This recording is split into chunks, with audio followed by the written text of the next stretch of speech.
I didn't have a real idea what I was getting into that day. There was an armed person had entered the Department of Community Services, did fired a shot, said that they had explosives and had taken hostages. It was probably the most excruciating period that I've had to deal with as a negotiator. I had nothing but words to change a situation from a life and death situation to being safely resolved.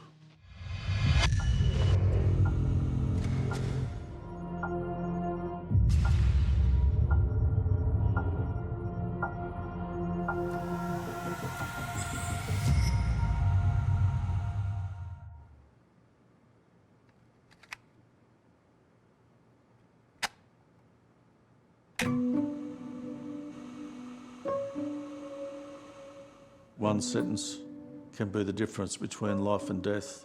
And in this negotiation, I remember one sentence that I said that always haunts me.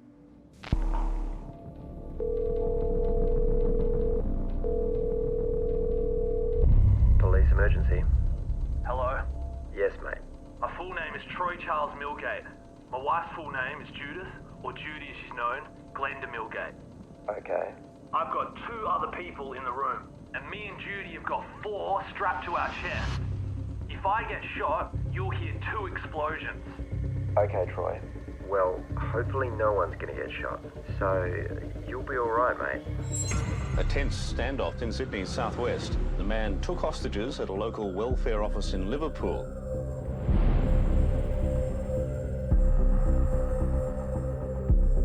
It was a very flammable situation. I was immediately to get out there.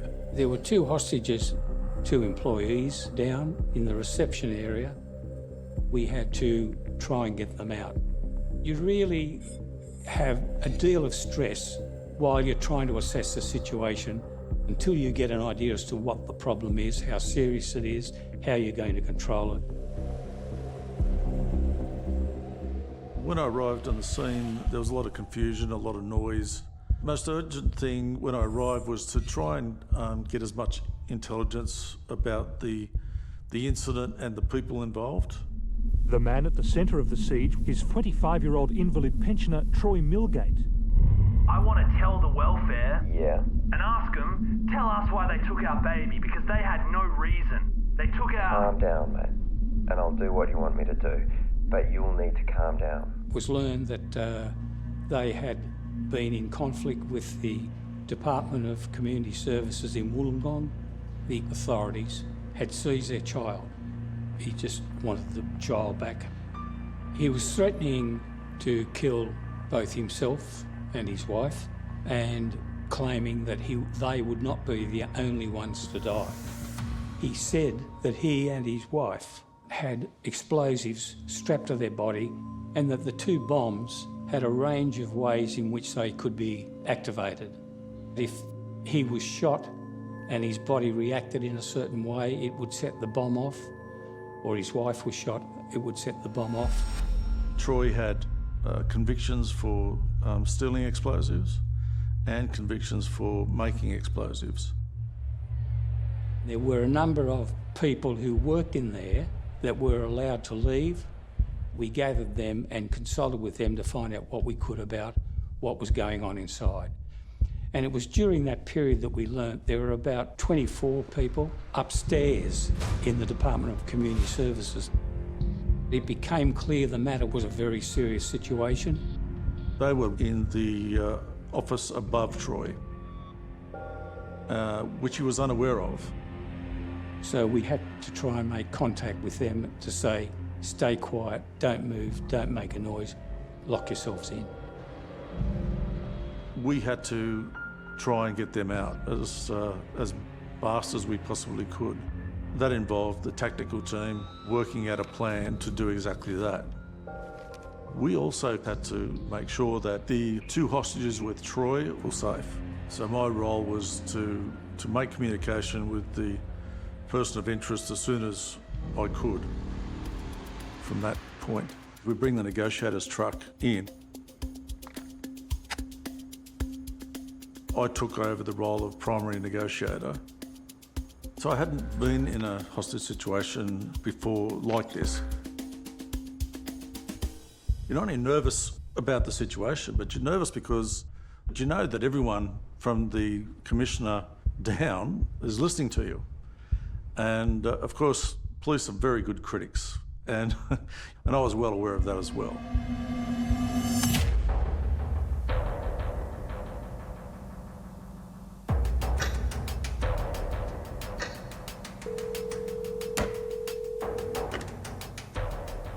I said, "My name's Steve, I'm from the police. How can I help you today?" "I don't really know what's going on. Would you just mind letting me know what's happening?" Okay, what I would like before me and my wife die is for us to know why the welfare took our baby, for one, without any reason. "What? No reason at all?" No. I tried going through the right process every time, but they just weren't willing to give me answers whatsoever. It doesn't seem very acceptable, does it? What I was trying to achieve in the first phase of conversations is building rapport. And that's really the first aim, is in any negotiation, is to build a rapport, as fast as you can, so that you get an understanding about how each other are operating and to build trust. And so the tone I took was a neutral tone. In other words, I'm curious, I want to find out what's going on, I want to find out what he wants, and I want to make sure that we de-escalate from that point. I've tried to do everything legal. Yep. All the time. And all it got me was a kick in the pants. I've always had to starve, usually for food, and the pension department, they're in the process of cutting us off. So you were depressed in relation to just not having enough money to live, is that right? And no shelter. So when a situation like this has evolved to the point where there is a siege, you're almost invariably dealing with really quite significantly abnormal human behaviour.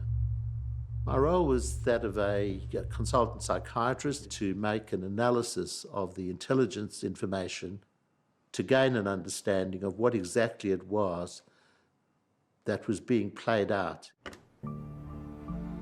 It's important to appreciate the dangerousness and seriousness of the overall scenario. What you had was a man with explosives who had a firearm in an environment where he was holding hostages. So it becomes very important not to cause this man additional frustration. Who's actually in there? Leslie and Megida. Leslie and Megida. Okay, they're the only two ladies. Yeah. In there with you. Yeah. While we talk, how about letting one of the girls go? I can't. How come? Because I know you'll do. You'll come in. I can't do that. Okay, Troy, I want you to understand that nobody's going to come in there, okay? Yeah. All right? And he was calm but determined. But he said that he was prepared to use the explosives and to use the hostages to get what he wanted. This was about a time where there was an army officer had been brought to the scene, an explosives expert. I got Troy to describe what the bomb looked like and how he actually made it. I saw that the army guy, he was nodding through the description of the bomb and indicated that not only would the building go up, but our negotiator's truck would go up as well. And we couldn't move the truck because as the police came into the scene, they parked their cars and they all went to their various areas and took all their keys with them. So we were locked in there. And that's where I thought that, well, that's a motivator for resolving this peacefully.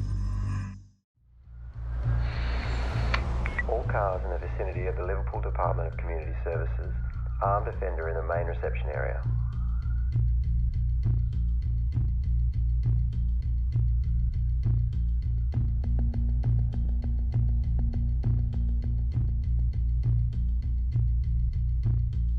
We had the building surrounded so no one could get out and no one could get in. We had to set up teams who might have to attack the building if things went bad. My role during the rescue operation is to ensure that Troy or Judy do not leave my line of sight.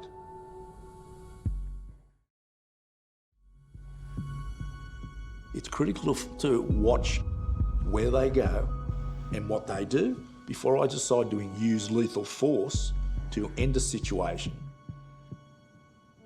What needed to be a consideration was the fact that there was an IED involved. It's a shortened term for an improvised explosive device, where you only need a small amount to do a considerable amount of damage.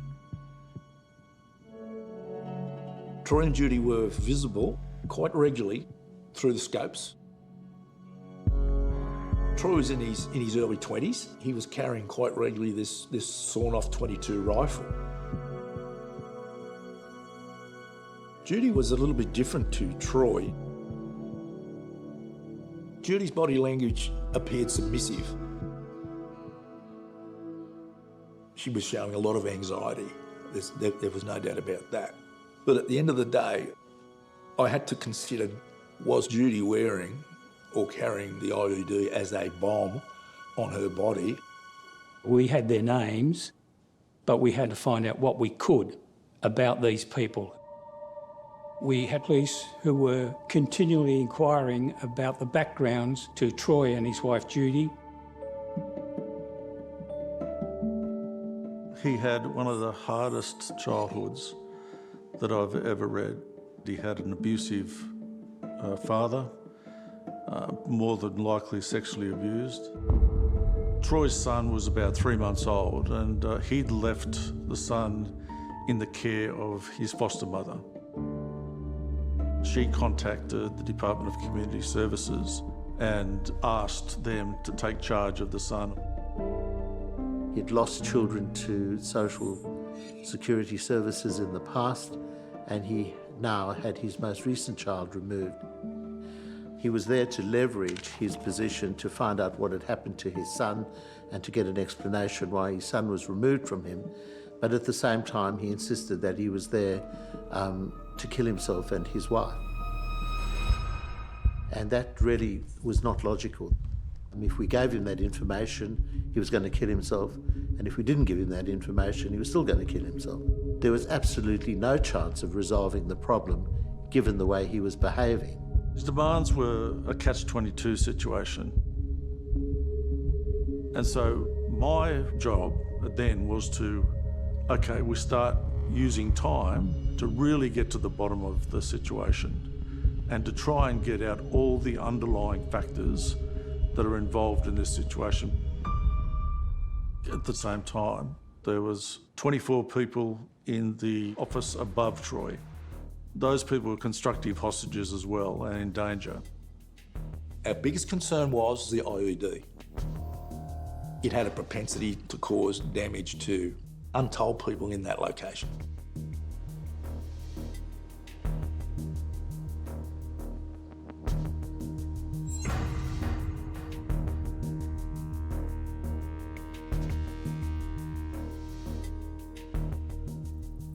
Troy and Judy weren't aware that they were upstairs. But we knew that they could see out onto the street through the front windows and door. And so there was a decision made that the tactical team were going to get those people out of the office through a back lane. We might be able to go up the stairs from the back of the building, bring them down carefully and silently. The individuals that were trapped up there had communications with negotiators, and the planning in terms of their extraction could be explained to them by the negotiators succinctly. While that rescue went on, to try and keep Troy's mind off listening for things that might be occurring. I was given the instruction to keep him talking on the phone. By maintaining calm, acknowledgement, supporting good behaviour and de-emphasising negative or dangerous behaviour. The issue that really dominated the picture was the threat of a bomb. It was a very tense decision to make because you're only going to get one chance at these things.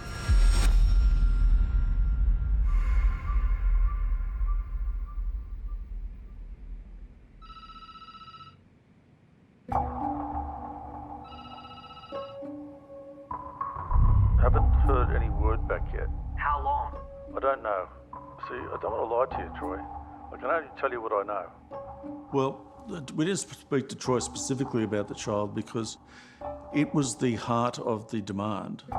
We were not going to name the place or the exact person who had taken possession of his child because that might put that person at risk. And I could easily confront him with the situation and say, look, here's the answer. You couldn't perform your duties as a father. I mean, that's a very, very harsh thing to say to a father. The absolute don't is don't confront the person, in this case, Troy.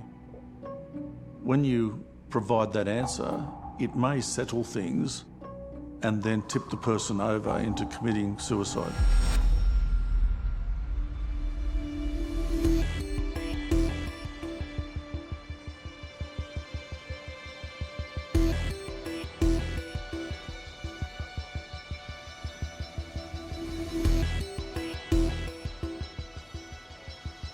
We picked the darkness because it hid people.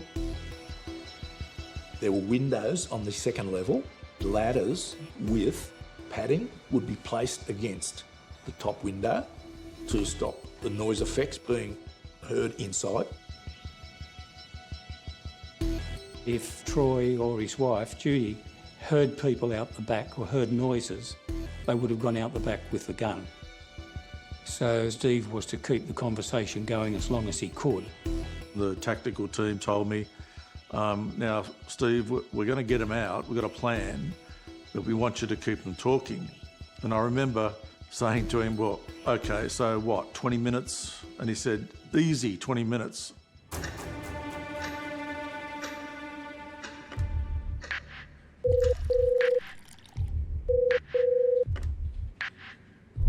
I'm sure we'll be able to work this out. We were in there yesterday. We asked the welfare, is there any possibility in the near future that we get the baby back? And the welfare said, I'm sorry, but they can't change. As part of the inquiry, police detectives went to the house of the foster parents and we were getting information back from them. The team put that information down on paper or up on whiteboards so I could read it without interrupting my conversation. Troy was extremely mentally ill, very mentally ill. He'd attempted suicide. He'd been married 4 times. His first wife was killed in a car accident.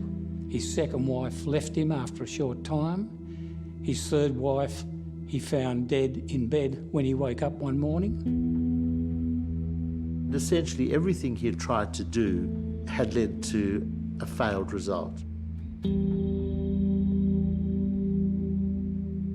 Where did Judy grow up? Grew up in orphanages, controlled environment all the way along. His wife, who was about 20 years older than him, was also mentally ill.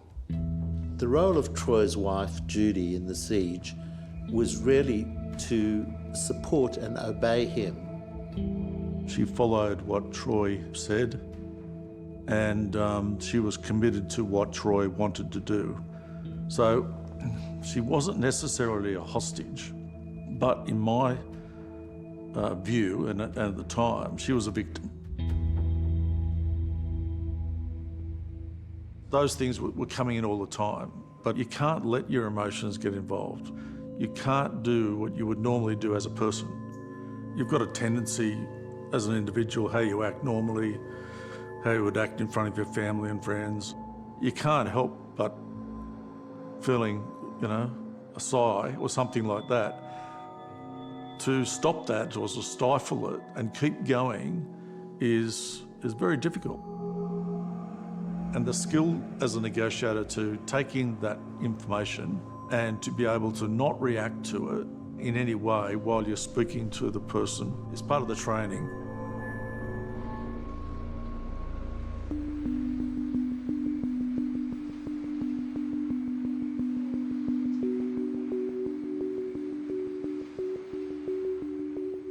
Heightened awareness just goes up.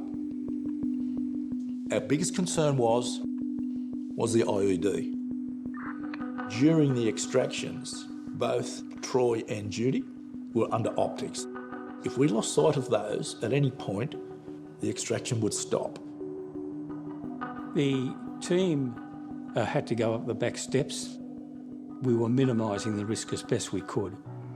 Troy was being kept out in the reception area. With Steve having Troy on the phone all that time, I was standing near the negotiator without making a sound. I got to the hour of keeping Troy talking and asking in gestures, like, how long is this going to go on? Because I was running out of things to talk about. They just said, keep talking, keep talking. The pressure would be quite extreme because the lives of 24 people, plus the police team that had gone to rescue them, that just adds an awful lot of pressure. It was probably the most excruciating period that I've had to deal with as a negotiator.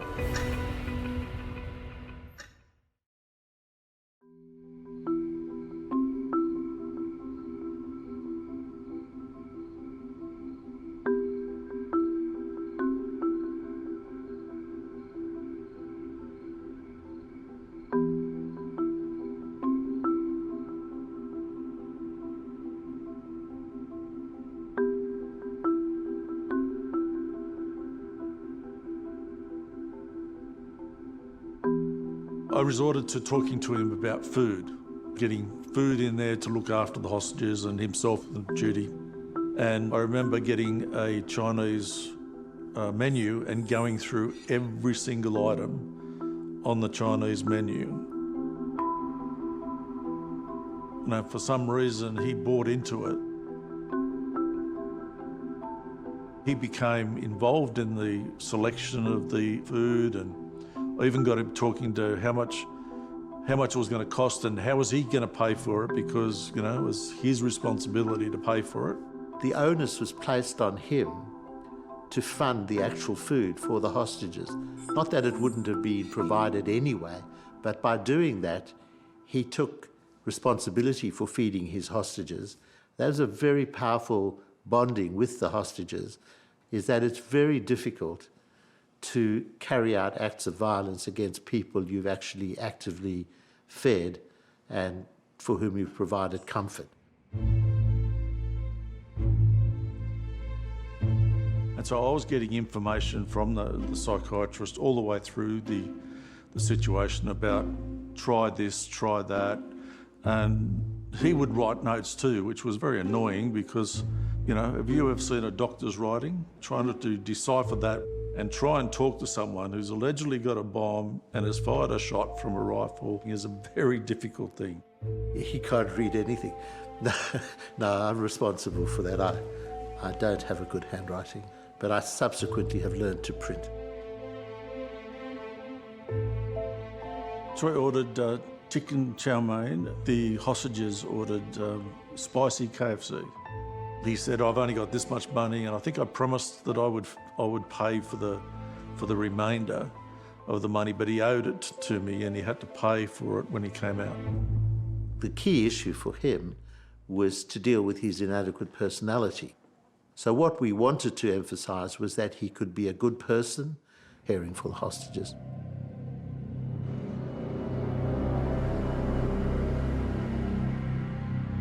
They went up the back stairs of the building, accessed the premises, and the team, in a number at a time, brought them down. The biggest nervous moment was when they were leaving.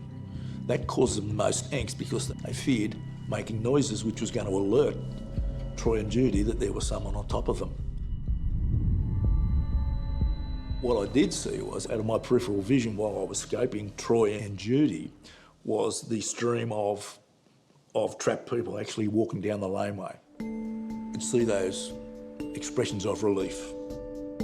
I remember feeling a lift in the team, and it's good for progress, and we were actually getting somewhere. When the food delivery was made, it appeared that they were satisfied with that and that they'd done something good. As a sniper, when you're staring at someone for such a long period of time, you become familiar with their attitudes and their changes in demeanour. It's a strange relationship that you build with someone when you're scoping down, looking at them. You develop this bond with them. And then at some point in time in the future, you ask yourself the question, well, I've got to keep this balance, because if they come out of there carrying that IED, then something's going to have to be done with them. Now, we had to try and rescue the 2 hostages left.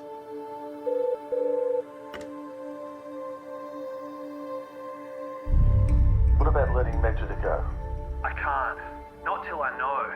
Because, I'm concerned about her. I know, but if I let them go, we detonate as soon as they get outside the door. He wanted to speak to his foster mother. As far as normal protocols in negotiation, we don't allow third parties to become involved because you've got no control of what they're going to say or what they're going to do. I've had situations where families said, let me speak to them, I'll be able to talk them out. They'll listen to me. My reaction is, well, if that was the case, why aren't we discussing this around the family kitchen table? Because obviously something's happened beyond the understanding of the family and friends.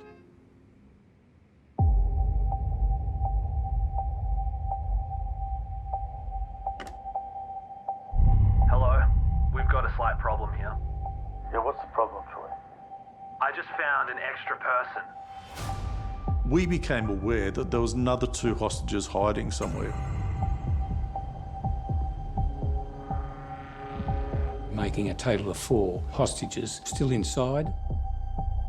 And he said, I found someone, what should I do? And I said, well, thanks for telling me. Because I didn't know she was there. I just found her when I was going for the telephone. Troy's manner, it wasn't as tense, which I think surprised all of us in the negotiation team. It was almost apologetic. It was like, he didn't mean to inconvenience or to hurt anyone, which again is a real positive for us. And then he found the second person, and I said, well, send them out, which he did. He sent them straight out. We had reached a point where there was trust with the primary negotiator, and that was a major negotiation strategy underpinning the discussions. Every time he behaved well towards hostages and looked after their well-being, and the negotiator was very quick to compliment him and encourage him to do more of that. You start to think that, perhaps both Judith and Troy have got some empathy towards these individuals, and things are not going to get as bad as, everyone may seem. When I see that happening, it sort of takes my finger off the trigger a little bit.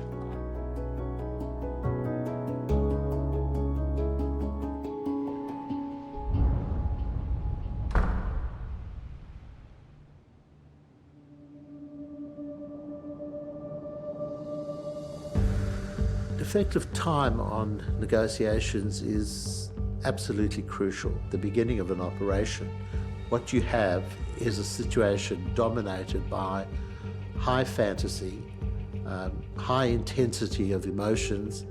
What follows that is a much calmer phase of negotiation over time. And in that process, the idea is to build him into a position of relevance in the siege so that he can then take responsibility for ensuring positive outcomes such as the well-being of hostages. And the way we do that is to emphasise his prowess and to not emphasise his inadequacy.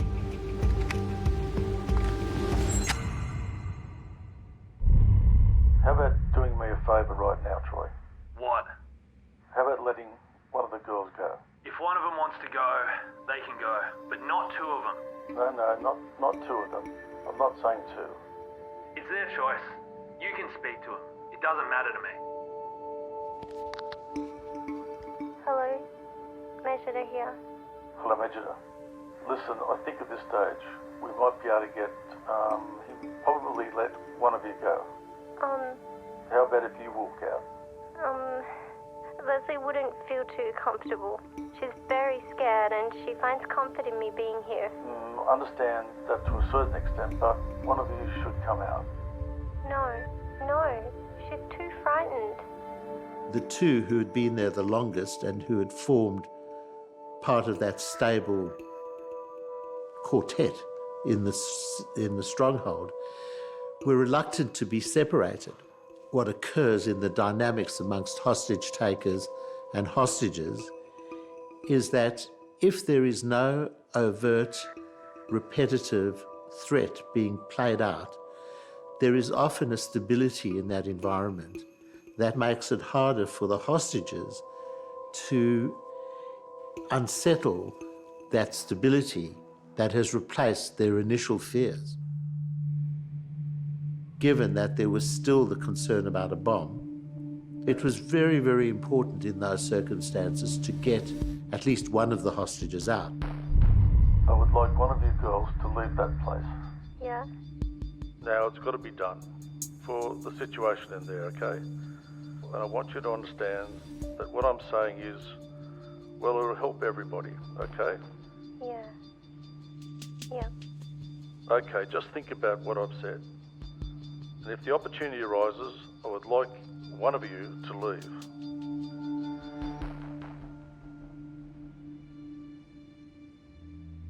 It's Leslie. Leslie, okay. Now, I've told you something very, very difficult, and I don't mean to put you in this sort of pressure on you. You don't know how hard it is. I know how hard it is.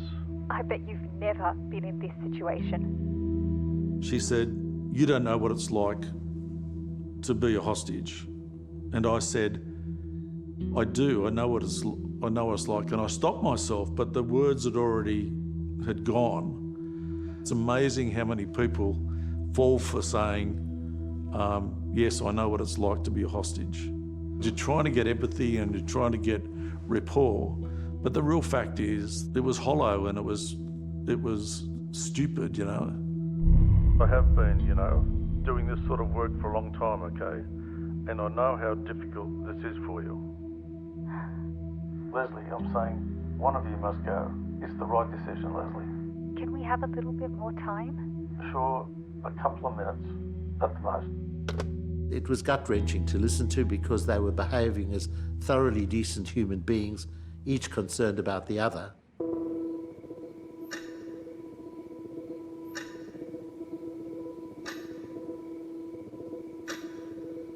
Leslie had pushed Majid out. Well, there was some very tense negotiating by the primary negotiator, and he was successful in getting them to understand the position without explicitly saying that, one of you could both die or only one of you could die. That was never articulated, but it was implicit and they understood that. And they then saw the seriousness of the situation and came to the decision that they made. It was very brave.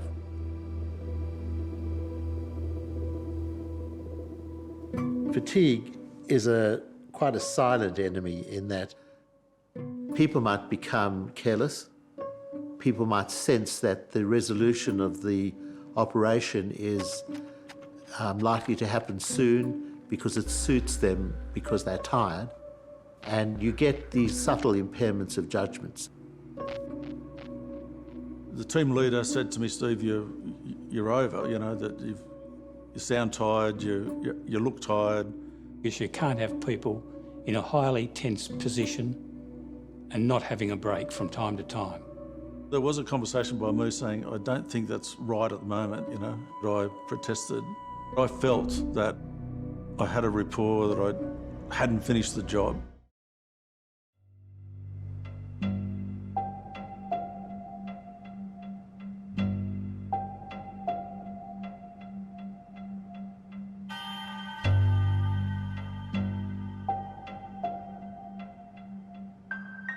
I was 34 years old.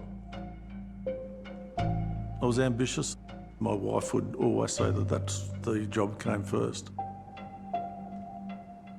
But in the end, it was about being professional and understanding the process, and the victims there had a right to fresh negotiator.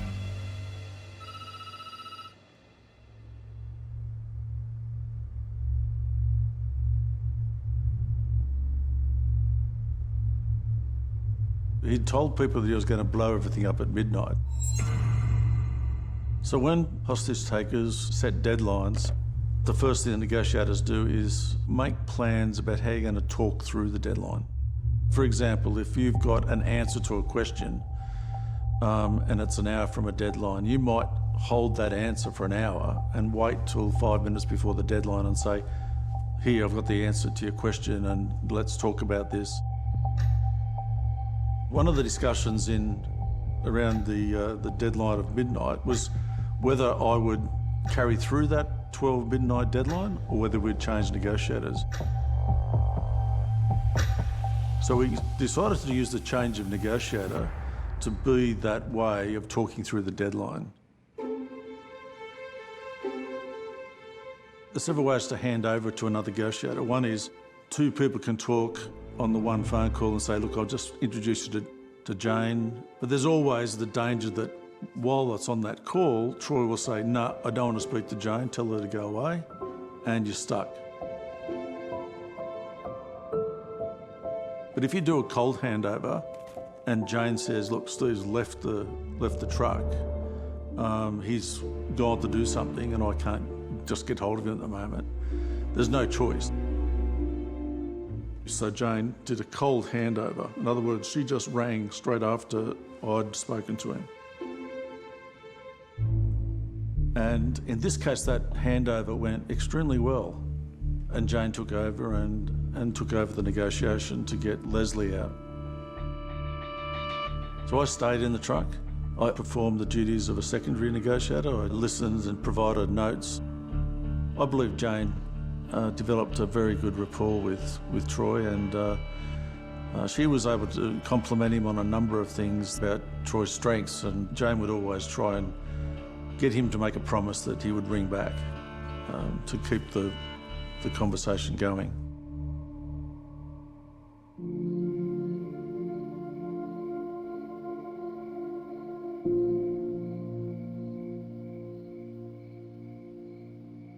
And Leslie came out at 11:50.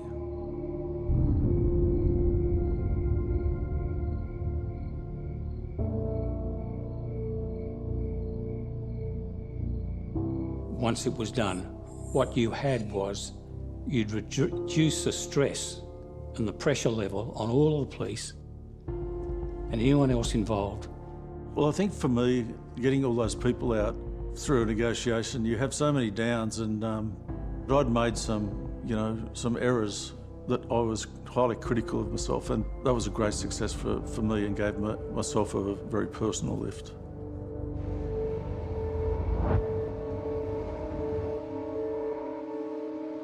Later on, he set another deadline. Troy said if he didn't get his answers about his son by sunrise, he would kill himself and kill Judy. Once the hostages were all released safely, the negotiators did what they're trained to do, and that is to switch over into a suicide prevention operation. And we didn't stop trying to get Troy and Judy out of there.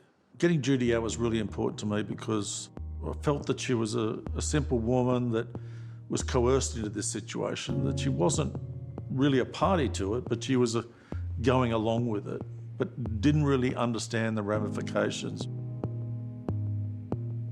Jane had a conversation with Judith, and I felt that Jane had a good rapport with Judith. But whenever we thought that we're getting somewhere, she would just say, I'll do whatever Troy wants. For Troy, there was this sense of relief when they'd actually released those 4 people, and they appeared to relax a lot more. You start to think that the negotiators are actually getting progress, they're getting traction, they've got a bond with them. Generally what follows from that is a successful, peaceful resolution is generally what flows, but sometimes that doesn't always happen.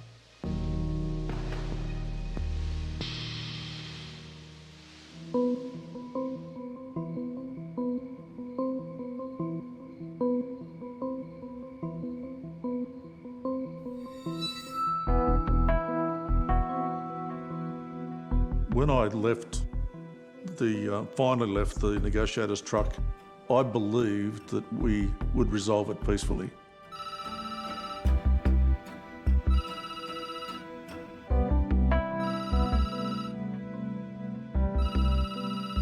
The second team that came in and took over kept on ringing and was getting no answer at all.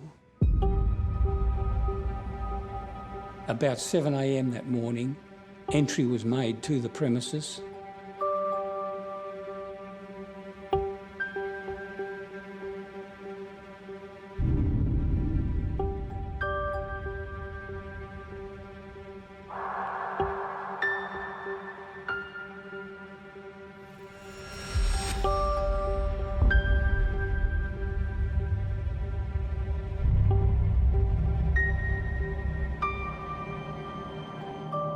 They were found dead in the room. Troy had shot his wife a number of times and that he then shot himself. And a bomb team goes in, and at the end of the day, it was found that they had no IEDs whatsoever. I was told about the tactical team found the bodies of Troy and Judy early that morning. I felt devastated. I think it's a story of a man with significant inadequacies who was failing virtually in all aspects of his life. And I think in the end he saw that he had very few options, and unfortunately he took his very dependent wife with him. What was in the back of my mind was we hadn't heard any shots, but when you consider the weapon that was being used, you consider the environment that they were in when they actually fired the shots, you wouldn't have heard them anyway. The problems that are going on in their head must be so insurmountable. And you walk away thinking, in my case, could we have done better? Well, I don't know the answer to that. I felt sorry for his whole life and his lifestyle, the way he was brought up from scratch. And while there's a sense of sorrow in that, there's also a sense of understanding, and there is also a substantial sense of relief that there's been no innocent people killed or injured. I felt that I'd failed. I've had a number of negotiations where people had died over the years, and all those negotiations are the one I remembered. I don't remember the hundreds of negotiations where they were totally successful. So these are the things that imprinted in your brain, unfortunately. It's the most challenging area that you can be involved in, is saving people's lives, and it's not using lethal weapon. In fact, it's the reverse. It's using only words.